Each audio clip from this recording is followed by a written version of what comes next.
Hi అండి, ఎలా ఉన్నారు? అందరూ బాగున్నారా? ఫస్ట్ మేము హంపీలో లక్ష్మీనరసింహస్వామి ఆలయానికి వెళ్ళామండి. ఈ ఆలయము విజయనగర సామ్రాజ్యాధిపతి అయిన శ్రీకృష్ణదేవరాయలు 1528లో నిర్మించారండి. ఈ ఆలయము లక్ష్మీ నరసింహస్వామి వారు ఒకే బండపై, ఒకే శిలపై చెక్కి ఉంటారనమాట. శేషనాగుపై కూర్చున్నట్లు.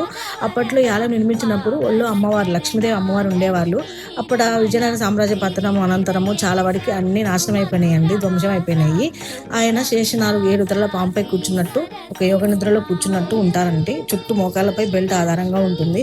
ఆయన సగం మనిషి, సగం సింహం రూపంలో ఉన్న ఉగ్ర రూపంలో మనకి దర్శనం ఇస్తారండి ఎక్కడ. నెక్స్ట్ మనము పక్కనే ఉన్న శివలింగం గురించి తెలుసుకుందాము. ఇది అప్పట్లో ఒక పేద మహిళ రైతు ప్రదర్శించిందని అక్కడ వాళ్ళు చెప్పుకుంటారు. చుట్టూ వాటర్ ఉండి ఒక చిన్న గదిలో పైకప్పు ఏం లేకుండా ఉంటుందండి. 3 మీటర్ల ఎత్తులో ఉంటుంది. నెక్స్ట్ మనము మరి ఒక హంపి కట్టడం గురించి నెక్స్ట్ వీడియోలో, నెక్స్ట్ పార్ట్లో తెలుసుకుందామండి.